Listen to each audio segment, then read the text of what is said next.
Hello, you all. I was trying to set up Gatsby for the first time, and I ran into a problem with CSS modules where I couldn't make it work, like the linting work.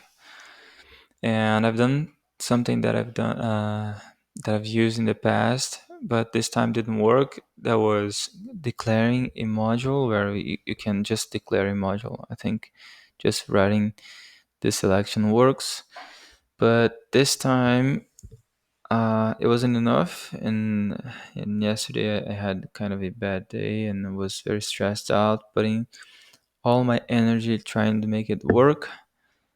And I think my thoughts were blurry, and I just opened up my program, my ID, my WebStorm today, and I decided to try again, reinstalling actually the typings.